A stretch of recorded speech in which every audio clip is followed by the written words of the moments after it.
So we have a problem. Here we are in the 21st century, and still around 40% of the world's population is malnourished, and around 30% of the world's population is undernourished, either in open, flagrant hunger, nearly 1 billion people, or another billion in addition to those also suffering from hidden hunger of micronutrient deficiencies. Farm systems everywhere are already under stress, unable to provide the healthy diets and nutrition in an economical way to meet the needs of the world's population. But there are some big challenges ahead that are going to make all of these problems even tougher than they are now. The most direct of these challenges is the fact that the world's population continues to grow and continues to grow relatively rapidly, even if not in percentage terms, in absolute terms.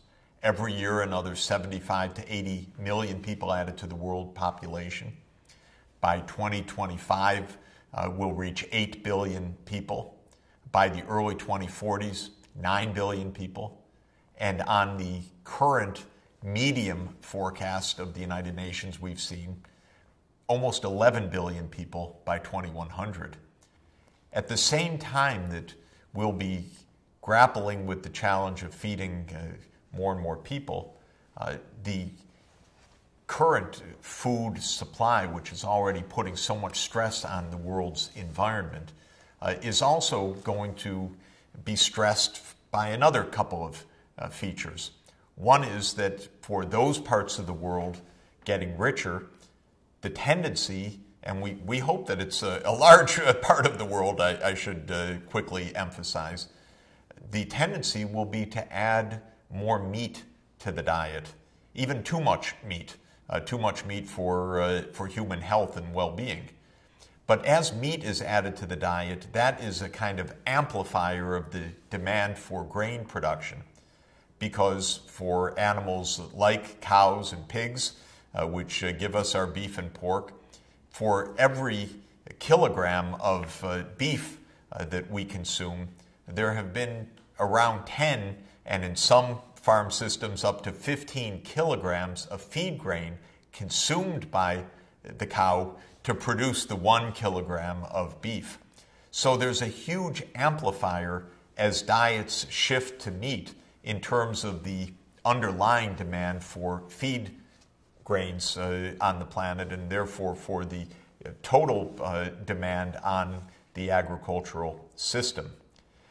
There's a second major reason, however, in addition to that stress, and that is environmental change is going to make it harder and harder to grow food in many places in the world.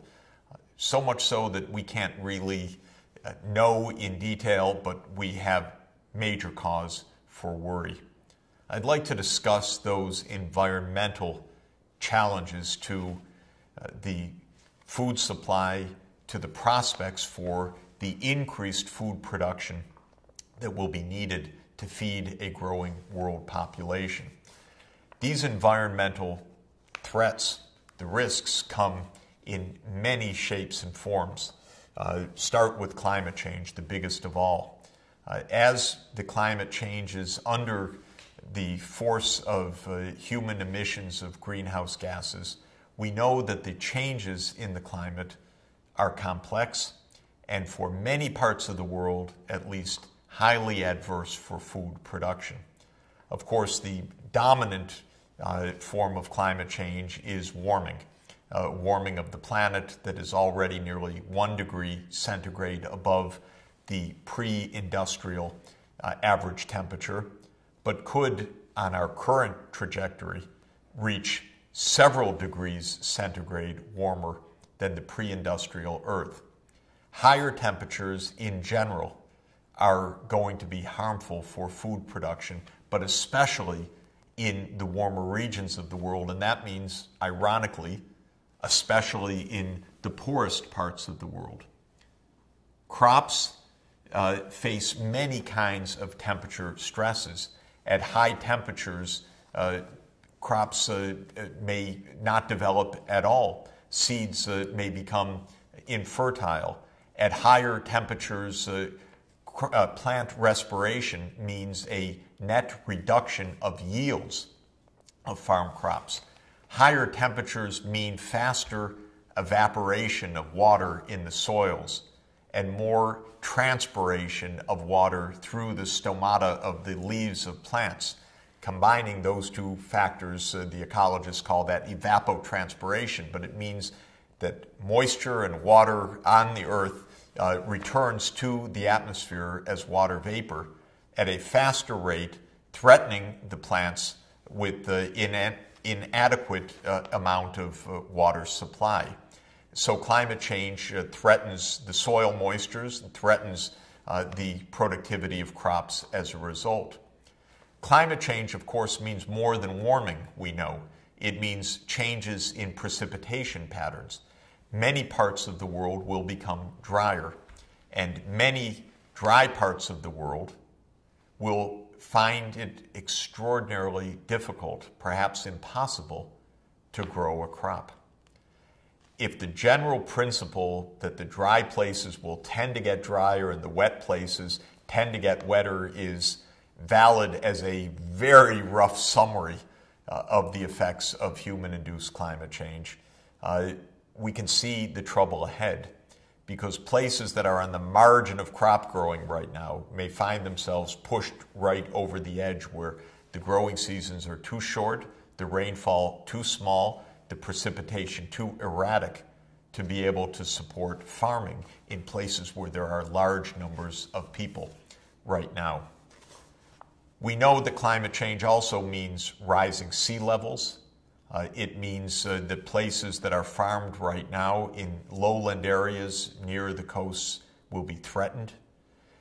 Places like Bangladesh, which are built on the deltas of the great rivers, the Brahmaputra and the Ganges, can be completely inundated.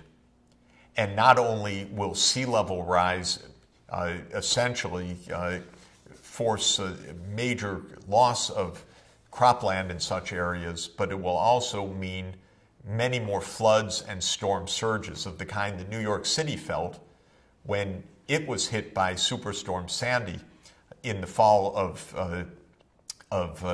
2012, because the sea level had already increased by nearly a foot compared to the century earlier. So climate change, it's got it all, and it's causing tremendous dislocation already, but with a lot more to come. We've already talked about the rising acidity of the oceans, but have a look at what that acidification means for another part of our food supply, for marine life, for the shellfish.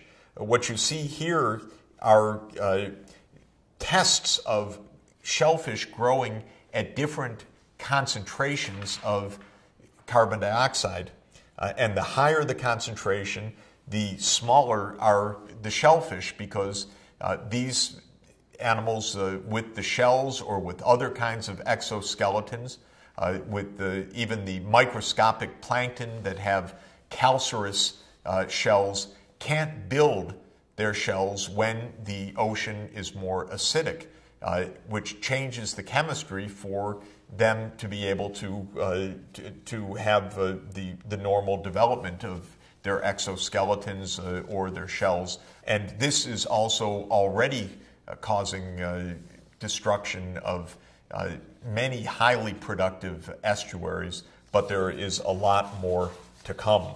And so we see that, again, even aside from the climate change, the rising carbon dioxide concentrations are a profound threat for us. In addition to climate change, ocean acidity, many other environmental changes already are degrading farmland and threatening agricultural productivity. Farmers use large amounts of pesticides and herbicides to grow the crops, but the poisoning of the soils and the environment is taking its toll on biodiversity.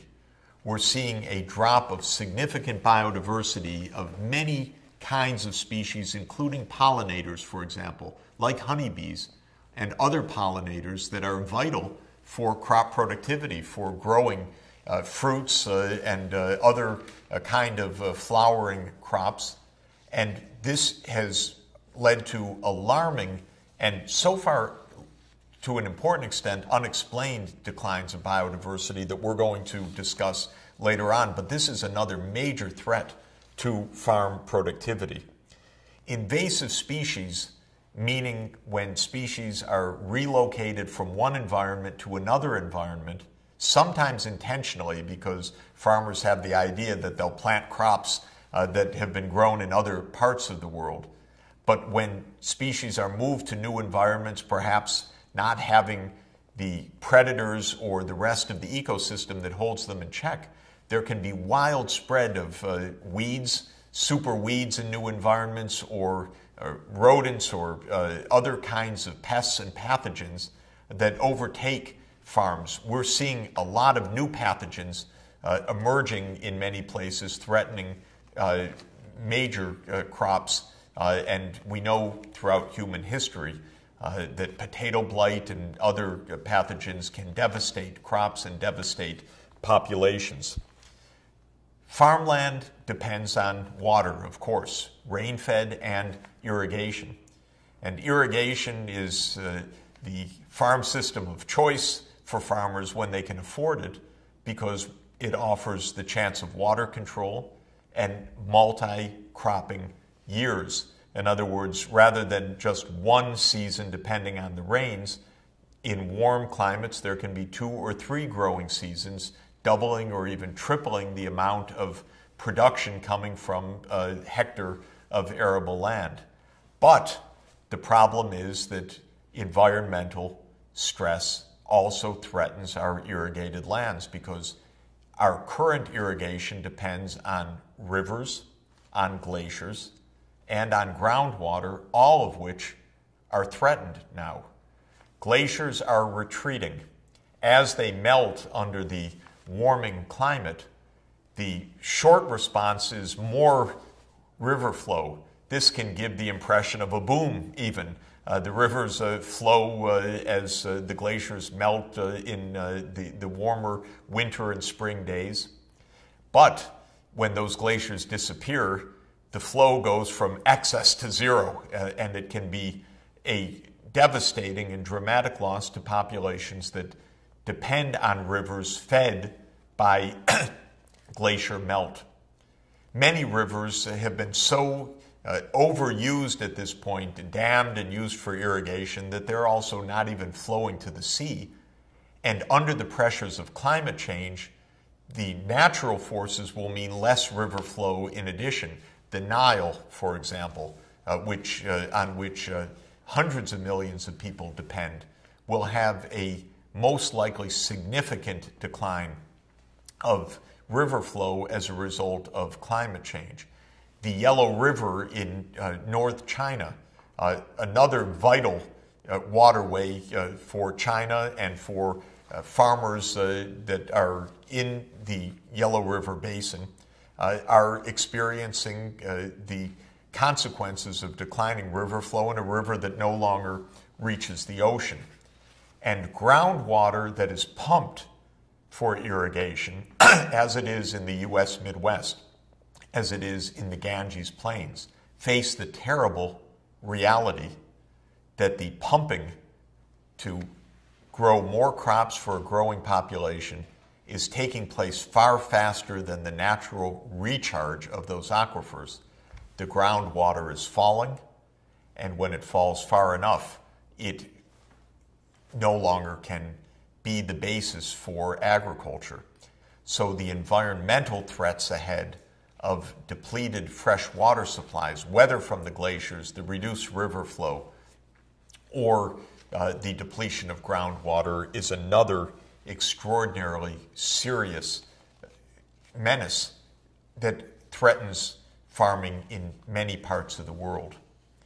Under the pressures of intensive agriculture, often when farms have encroached on forest lands or in topography not really suitable for farms, the result is also rapid land degradation, soil loss, depletion of soil nutrients. And often after new areas are cleared for farmland or pasture land, say in the Amazon, they're abandoned a few years later because they were never suitable.